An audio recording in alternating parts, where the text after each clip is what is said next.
গুলি করে করে লাশ নামানো লাগছে স্যার। কিন্তু গুলি করলে মর একটা আহত হয় একটাই যায় স্যার, বাকিটি যায়। সাবেক স্বরাষ্ট্রমন্ত্রী আসাদুজ্জামান খান কামালের ছেলে সাফি মুদ্দাসির খান জ্যোতিকে গ্রেপ্তার করা হয়েছে। শুক্রবার 13 সেপ্টেম্বর দিবাগত রাতে রাজধানী গুলশান এলাকা থেকে তাকে গ্রেপ্তার করা হয়। আশুলিয়া থানার দায়ের হওয়া একটি মামলায় তাকে গ্রেপ্তার করেছে ঢাকা জেলা পুলিশ।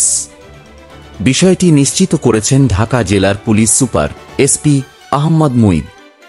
তিনি বলেন, ঢাকা জেলার আশুলিয়া থানায় দায়ের করা একটি মামলায় সাবেক স্বরাষ্ট্রমন্ত্রী আসাদুজ্জামান খান কামালের ছেলে সাফি মুদ্দাসির খান জ্যোতিকে শুক্রবার দিবাগত রাত 3:30টার দিকে গ্রেপ্তার করা হয়েছে।